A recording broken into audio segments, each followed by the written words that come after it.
Bom dia, boa tarde, boa noite, galera. Bem-vindos a mais uma entrevista, mais um bate-papo aqui que a gente está trazendo hoje. E hoje com um pesquisador muito especial, o Jorlan.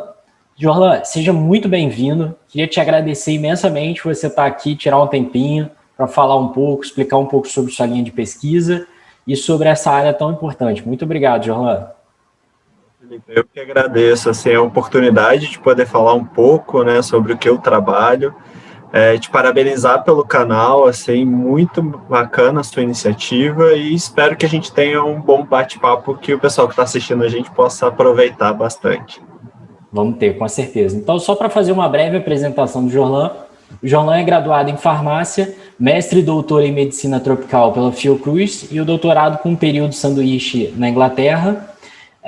Jorlan também é ganhador do prêmio de teses CAPES em 2019, na categoria Medicina 2, e trabalha na área de pesquisa e diagnóstico, epidemiologia e controle de doenças emergentes e reemergentes, sendo a principal área, né, a ênfase em virologia, atuando principalmente nos temas relacionados a hantavirus e arenavírus em população humana e animais silvestres.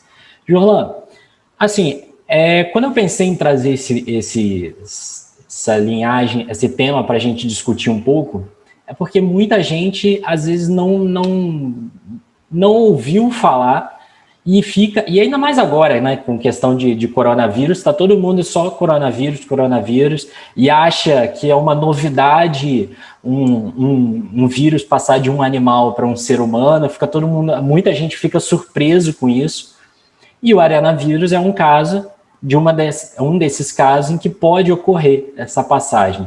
Para quem está assistindo a gente, como é que você descreveria ali brevemente o que seria um arenavírus? Não, tá, perfeito, assim, realmente, até no próprio meio acadêmico, né, quem estuda virologia, esse arenavírus, até o próprio hantavírus, não é um tema tão corriqueiro, não está todo mundo tão por dentro do tema. Mas os arenavírus são zoonoses, como a gente tem discutido, esse tema que está tão agora atual por conta do coronavírus, mas então são vírus que são capazes de passar dos animais para os humanos. Nesse caso, eles são transmitidos por roedores silvestres. Então, os arenavírus são mantidos ali na natureza, né, passando de um roedor para outro, e o homem, ele se infecta acidentalmente, quando ele entra nesse ambiente que está infestado de roedores e acaba tendo contato com urina, fezes desses animais. E os arenavírus, apesar de não terem um impacto numérico, pelo menos não aqui nas Américas, então a gente não tem esse impacto como tem o coronavírus, né, o número de pessoas infectadas, mas ele tem uma alta letalidade. Então, as poucas pessoas que são infectadas, elas têm uma alta chance de vir a óbito. E essa transmissão, ela ocorre ali, você chegou a mencionar, no caso das urinas e das fezes, inalando, tendo contato ali na hora de, por exemplo, manusear algo contaminado? Como é que seria essa questão? Então, a principal forma de infecção é inalando, né? Então, as urinas e fezes ficam ali um tempo, e aí você mantém aquele lugar fechado, e aí quando você abre aquele local, essas partículas virais, elas vão se agregar a partículas de poeira, né? Então, elas vão levantar. Então, você acaba inalando partículas virais, né, agregadas a essas partículas de poeira. Então, uma atividade de risco, geralmente, é para produtor agrícola, né, que estoca muito alimento, semente, e aí está num local fechado, num paiol, e aí aquilo fica ali, é infestado de rato, quando ele abre, vai mexer naquilo ali, ele levanta, ele suspende essa poeira que pode conter, né, urina, resto de urina, fezes e conter o vírus. E aí as pessoas acabam se infectando. Também é o varrer, né, o hábito de varrer. Tudo isso são hábitos de risco, né? Esse hábito de varrer é até interessante você falar, porque isso às vezes é comum até para outras doenças, como por exemplo infecções fúngicas também, que esse hábito de varrer, então fica até uma orientação. No caso para vírus, por exemplo, evitar varrer e ao invés disso lavar, isso diminuiria provavelmente então a infecção, né? O que a gente geralmente recomenda é quando você vai entrar num local que está fechado por muito tempo, uma casa abandonada ou um paiol que você sabe que tem infestação de roedor, mesmo que você não saiba, para você abrir esse local, deixar entrar bastante luz, e aí depois sim você vir e passar um pano úmido, de preferência com um pouco de cloro, né? E aí você passar, e aí você limpa o local assim, com um pano úmido, sem varrer, sem levantar, porque até o simples fato de você entrar, né, só de você andar, você já está levantando poeira. Então, o certo é você entrar rapidamente, abrir, deixar incidir bastante luz, e depois, e aí de meia hora, uma hora, você entrar e realmente não varrer, né, passar um pano. Foi uma boa dica. No caso, vamos supor, aí eu me infectei. Quais sintomas, qual que é o quadro clínico que poderia gerar? Quais doenças poderiam gerar a partir da infecção por um vírus desse? Então, os arenavírus, eles, na maioria dos casos, eles vão causar uma febre hemorrágica, né? Então, é muito parecido com o que a gente vê para dengue, febre amarela. Então, você vai ter esse início aí inespecífico de febre, dor no corpo, e que vai poder evoluir para sangramentos. Então, sangramentos de gengiva, sangramentos, né, de mucosas em geral, e aí o agravamento do quadro com sintomas neurológicos associados. Então, geralmente você tem um pouco de perda de consciência, a pessoa começa a não saber muito bem onde ela está, ou o que ela está falando, e aí o quadro só vai piorando. A gente tem outras formas, tem formas mais brandas, que é causado por uma espécie específica, que é o vírus da coromeningite linfocítica, que é um quadro bem mais brando e geralmente assintomático, que é mais perigoso para grávidas, que geralmente ele pode causar malformações e abortos também associados à infecção. Então, ele é mais perigoso, né, de uma certa forma, para grávidas, não para pessoas saudáveis, imunocompetentes, como a gente chama, né, que tem um sistema imune pronto para combater a infecção. Não, é até bacana fazer uma relação. Eu entrevistei a doutora Elba também, falando sobre a questão de febre maculosa, né?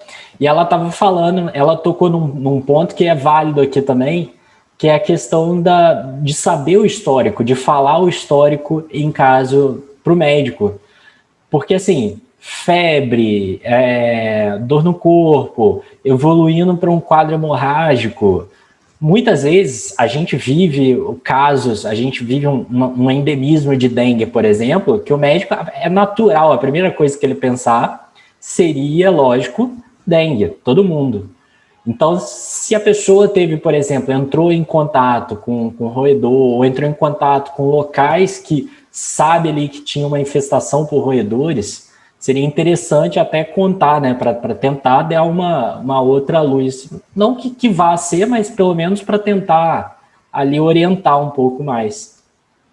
Isso é muito importante, esse relato, né? Você poder falar o que você fez antes de você começar a ficar doente.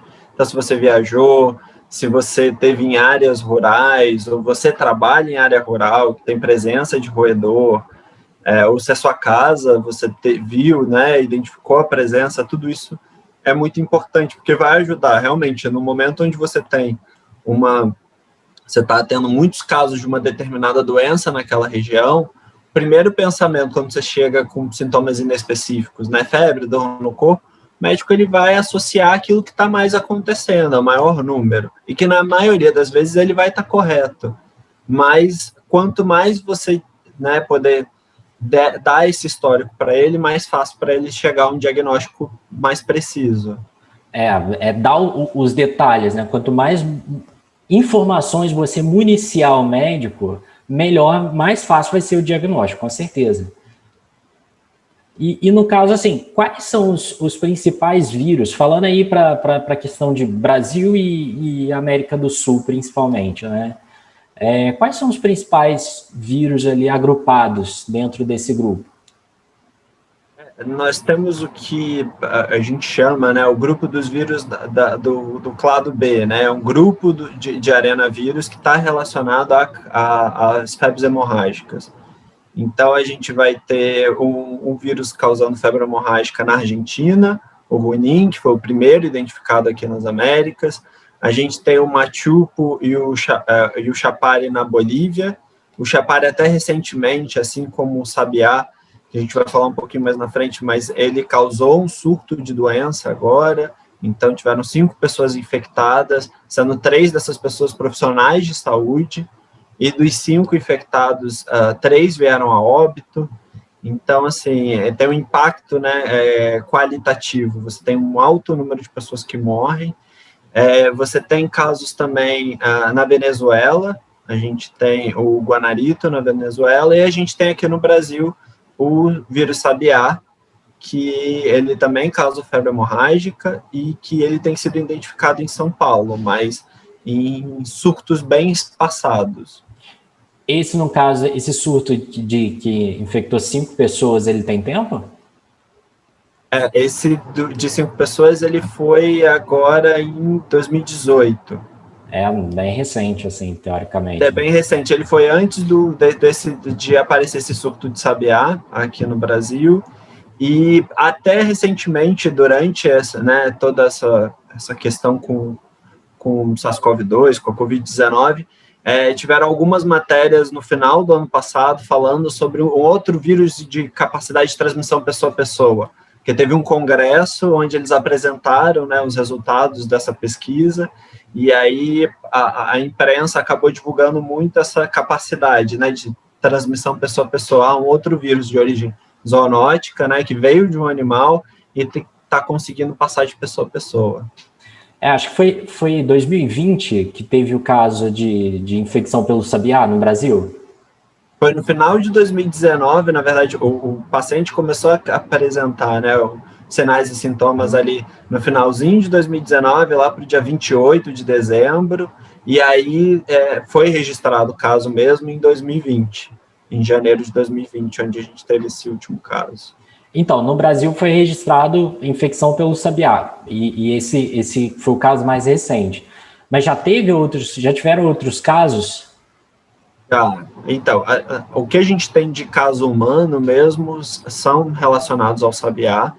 Então, o primeiro caso é de 1990, uma engenheira agrônoma, né, ela passou um tempo numa chácara, num sítio, e aí, ao retornar para a cidade de São Paulo, ela começou a apresentar febre, dor no corpo, e aí ela evoluiu rapidamente para um quadro hemorrágico, com perda de consciência, e acabou vindo a óbito. E aí, das amostras dela, eles conseguiram isolar o sabiá, que tem esse nome por conta da chácara onde ela ficou. A chácara onde ela ficou era no município de Cotia, no bairro Jardim Sabiá, e por isso o nome de sabiá, por vírus. Então, para arenavírus, a gente tem muito esse costume, a gente dá o nome de um lugar ou de um marco geográfico, um rio, uma montanha, e que ela acabou se infectando. Então, esse foi o caso natural do sabiá, né, uma infecção natural, apesar de até hoje a gente não sabe qual é o reservatório, a gente não sabe qual o animal que transmitiu o vírus para ela. A gente acredita que seja um roedor, porque a maioria dos arenavírus está associada a roedor, mas a gente tem descrição de arenavírus em carrapato, arenavírus em morcego. Então, assim, quem transmitiu, qual foi o animal, né, que a gente ainda não sabe. Foi nesse caso que o técnico de laboratório, um pesquisador, se infectou, não foi? Depois, as pessoas trabalhando posteriormente, né, trabalhando com as amostras dela, tentando fazer mais estudos com vírus, a gente teve 2 casos de infecção laboratorial. Um aqui no Brasil, então o técnico, enquanto estava tentando fazer, né, uma massa viral, aumentar o número de vírus ali, ele se infectou. E um nos Estados Unidos também, outro trabalhador que também fazia a mesma técnica de tentar aumentar a quantidade de vírus. O que acontece nesses 2 casos, que os 2 foram tratados precocemente, os 2 sobreviveram, mas o primeiro caso realmente não se sabia de qual vírus se tratava, então realmente os cuidados, talvez não se tinha essa ideia de biossegurança, a necessidade de um nível de biossegurança maior, e no outro realmente foi um descuido de biossegurança. Ele trabalhou num nível de biossegurança adequado, fez todo o procedimento, então no meio do procedimento ele viu que um dos tubos tinha vazado na centrífuga, então ele viu que tinha material no equipamento que ele usava, então ele terminou de fazer todo o procedimento e para limpar o equipamento ele se desparamentou, tirou a proteção respiratória, tudo isso para limpar o equipamento. Ele acabou se infectando. E esse caso dos Estados Unidos, ele se desdobrou em várias coisas, porque ele se infectou próximo ao feriado de Ação de Graças americano, então ele acabou viajando, ele fez uma viagem para visitar a família em Boston, então quando eles conseguiram diagnosticar que ele estava infectado com sabiá, eles tiveram que ir, né, voltar para todo mundo que ele teve contato, tanto a equipe médica, quanto família, quanto todo o avião de ida e volta. Nossa. Então, assim, é um caso, a gente sempre discute muito isso, porque é um caso, mas o que ele desdobra, né, por conta dessa possibilidade de transmitir para outra pessoa um vírus tão letal, eles tiveram que investigar cerca de 400 pessoas, que eles tiveram que acompanhar por pelo menos 21 dias. Então, isso é uma despesa, né, você tem um gasto médico, né, de saúde muito grande. Esse 21 dias é porque é o tempo máximo de incubação que pode ser, né? Existem descrições de tempos maiores, mas é a média de que uma pessoa vai apresentar, provavelmente vai apresentar alguma coisa, né? Vai apresentar algum sinal, sintoma, que te deu alerta para fazer a investigação. Essa questão de biossegurança é muito, muito bacana falar, porque, assim, até em trabalho de campo, já vi fotos, às vezes, de trabalho de campo e, cara, é bem complicado toda aquela logística, porque, assim, eu faço trabalho de campo, mas não tem nem um terço da necessidade de itens que precisa, né? Como é que é como é que é a rotina de um trabalho desse, cara? Então, primeiramente, ele é bem caro, você gasta muito dinheiro, os equipamentos não são baratos. Você precisa treinar a equipe precisa estar bem treinada, e você precisa de um número bom de pessoas, porque assim, você não consegue ficar muito tempo ali trabalhando com todo aquele equipamento respiratório, e a bateria também tem um tempo de duração, então você tem que trocar a equipe, ou então você tem que estar sempre alguém preparado para te descontaminar, sair e outra pessoa assumir sua posição. Então, assim, tem um trabalho logístico, porque você precisa estar sempre carregando na energia, né, o material de campo, e também todo o material de campo que você tem que carregar, né, você tem que guardar aquilo.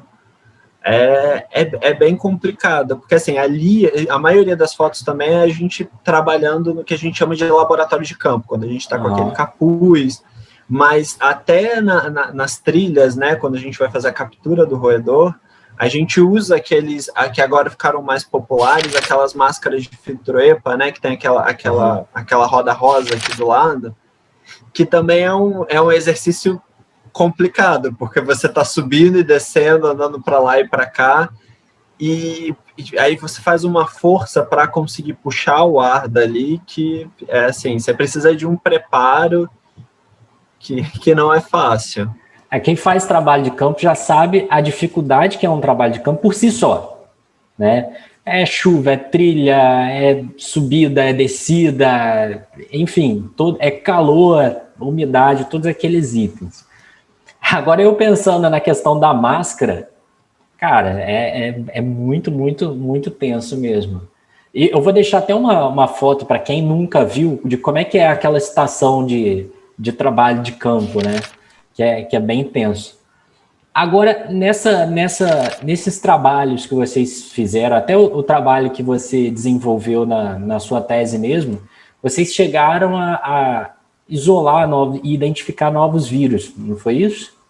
Isso. Durante o meu mestrado, na verdade, assim, eu acho que o meu objetivo no doutorado era identificar, eu acho que qualquer um que trabalhe com arenavírus aqui no Brasil, eu acho que o maior objetivo é identificar o reservatório do sabiá. É a gente entender o vírus que causa doença no Brasil, da onde ele vem, qual roedor que está envolvido, né, ou o animal, seja morcego. Mas durante as investigações, a surpresa que a gente teve é que realmente a gente conhece muito pouco da diversidade de arenavírus no Brasil. A gente conseguiu identificar aí, na minha tese, pelo menos 2 vírus, né? Na verdade 3 vírus inéditos, que ninguém nunca tinha identificado antes, e a gente identificou pelo menos 2 vírus que não se sabia que circulavam no Brasil. Se sabia que circulava na Argentina, que circulava na Bolívia, mas não se tinha relato aqui no Brasil. Então, foi uma grata surpresa. Acho que um deles foi um pouco de decepção, porque ele estava muito perto do sabiá, então eu tive aquele momento que, assim, fiz a descoberta que eu tanto queria, mas que, assim, também se transformou num vírus novo, que é super bacana, que é muito legal você ter né, essa oportunidade de você dar um nome para um vírus, você descrever o vírus pela primeira vez, conseguir fazer os trabalhos. Eu acho que tem muito disso da área né, de arenavírus ou de vírus, de doenças no geral que são menos estudadas. Você tem isso, que você está construindo muito conhecimento, né? Não que as outras não construam. Mas esse negócio de você pegar e descobrir algo que ninguém sabia, pô, isso é muito bacana. Isso te dá um senso de, assim, de contribuição, assim, é muito bacana, é algo bem especial, e que é uma coisa que você tem de uma área que muitas vezes é um pouco deixada de lado, porque você acha, como não se pesquisa, não se fala, se acha, se tem essa ideia errônea de que não tem importância, que não precisa trabalhar, não. E pelo contrário, você tem um mundo aí para entender, para descobrir, para desenvolver, que é bem legal, assim. Eu sou um pouco suspeito para falar, mas é algo que me motiva muito, essa coisa de tudo que você acha é muito novo, tudo você tá muito desenvolvendo muito aquilo ali. Não, e até a nossa biodiversidade é muito grande, entendeu? A gente tem uma alta biodiversidade e a gente não sabe nada. Não sabe nada, que eu digo, é o que a gente sabe é muito pouco. Até pela falta de verba, pela falta de incentivo à pesquisa, igual você comentou, é caro para fazer isso com segurança, entendeu? É caro e acaba que a gente fica, às vezes, navegando um pouco no escuro, né? E fazendo até um paralelo, a gente teve casos isolados pela UFRJ de maiaro em pacientes que tinham sido diagnosticados com chikungunya. Não que isso, para quem não conhece, não que isso seja um erro, porque tem vários sintomas que são muito parecidos, então acaba que não é um erro do médico. Mas é só para exemplificar esse seu caso, esse outro caso da UFRJ, de que a gente precisa pesquisar mais, até para a gente se preparar para casos que possam surgir. A gente está no meio de uma pandemia que a gente, né, acaba vendo a importância disso. E no caso, os arenavírus seriam vírus também que eu acho que teria esse potencial, né, de mutação para surgir novas espécies. A gente tem, né? Ele já tem essa capacidade intrínseca de conseguir fazer cadeias de transmissão. Na verdade, a gente consegue ou interromper, ou realmente o vírus ele acaba não conseguindo progredir como o coronavírus progrediu e infectando todo mundo, né? Se é capaz de infectar. Na verdade, geralmente a gente tem mais 2, 3 pessoas infectadas a partir de um caso, né, index, que a gente chama, da primeira pessoa que se infectou naturalmente.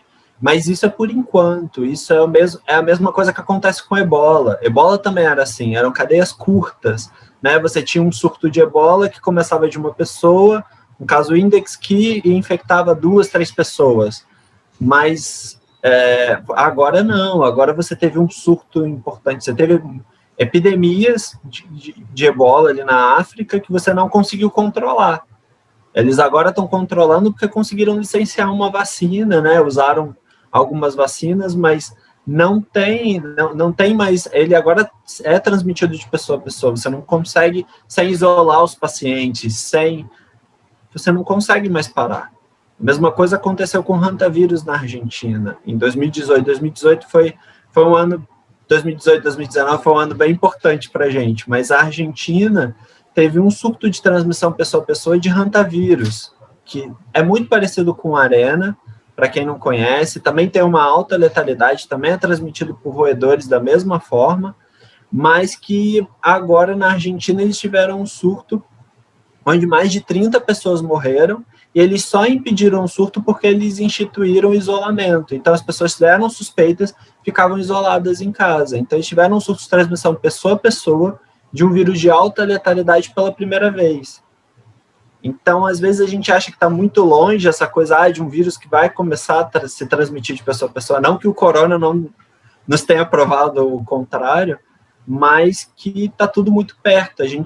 Os vírus estão constantemente evoluindo. Então, a gente está muito perto de ter possibilidade de outros vírus que tenham essa capacidade que o corona teve.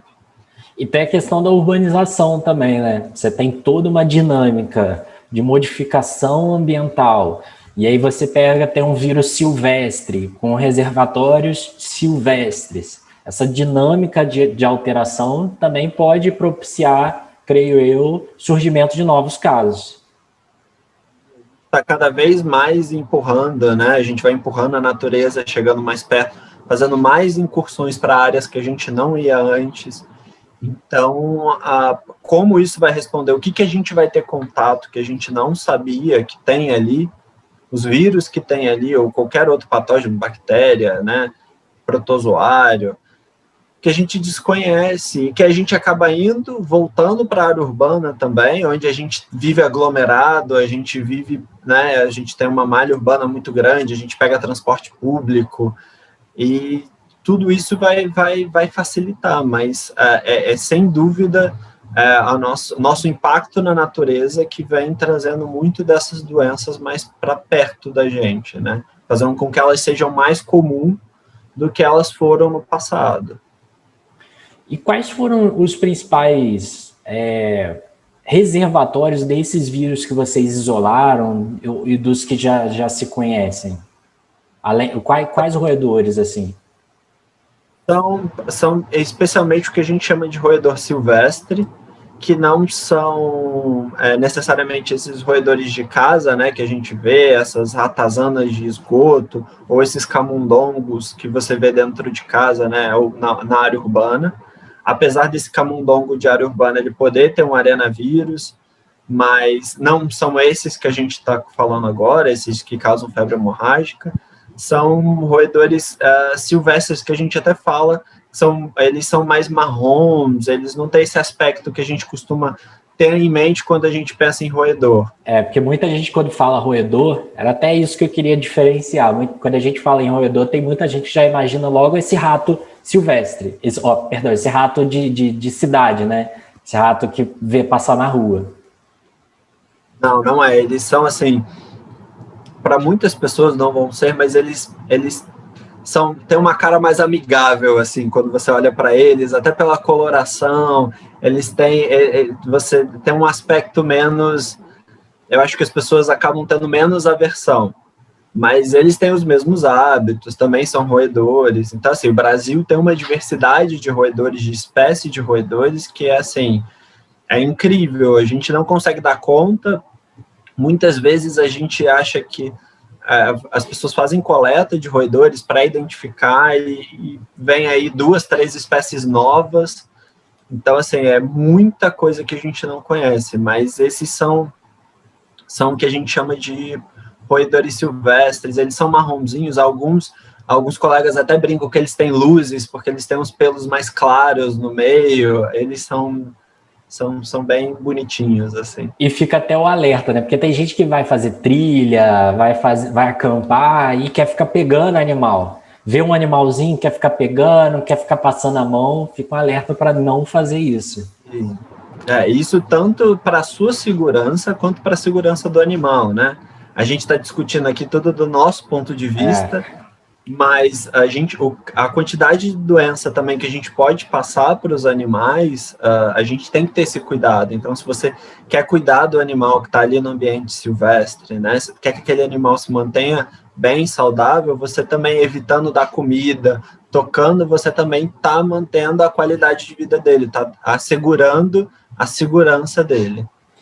E para quem está ouvindo, gostou dessa área, gostou da temática, quais dicas você daria assim, para essa pessoa?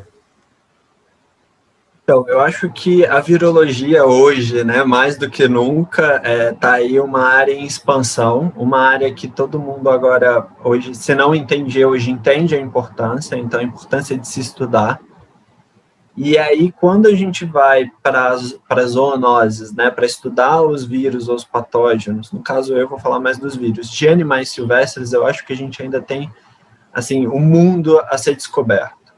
Então, se você quer fazer parte, acho que de algo, de construir alguma coisa, como fazer essa questão, existe até um livro, eu posso deixar até a descrição, não sei se ele tem tradução, mas tem uma história da primeira descrição, porque o Lassa, que é um arenavírus, ele foi primeiro descrito o caso na África, numa missionária, e depois que ele foi descrito o caso, que foi se fazer investigação, né, entender quais eram os animais reservatórios, tudo isso. Então tem um livro contando, que aí o nome do livro é Caçando Vírus, e eu acho que é muito isso que a gente faz, né? A gente vai pegar os animais e vai tentar descobrir vírus que tem ali, vírus que têm importância.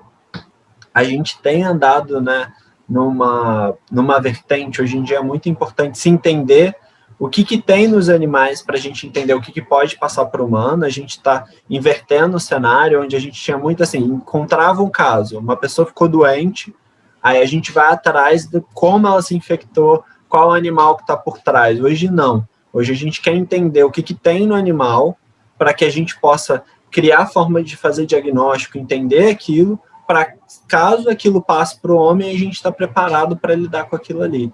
Então, eu acho que isso é um crescimento, uma construção de conhecimento, que para quem tem muita curiosidade e realmente quer começar algo quase que do zero, assim, é uma construção maravilhosa, é uma área em expansão. Então, para os arenavírus, em questão de Brasil, a gente sabe muito pouco, a gente ainda tem, assim, biomas e biomas para investigar, que a gente sabe. Eu trabalhei muito no Cerrado, mas eu não sei nada de Mata Atlântica, trabalhei um pouquinho com a Amazônia, que eu queria trabalhar muito mais, né, o coração do mundo, ali em termos de biodiversidade, e a gente quer entender mais. Então eu acho que se você tem interesse, se você gosta de animais silvestres, né, isso eu estou falando de roedor, mas você pode investigar um número grande de primatas, animais, morcegos e por aí vai.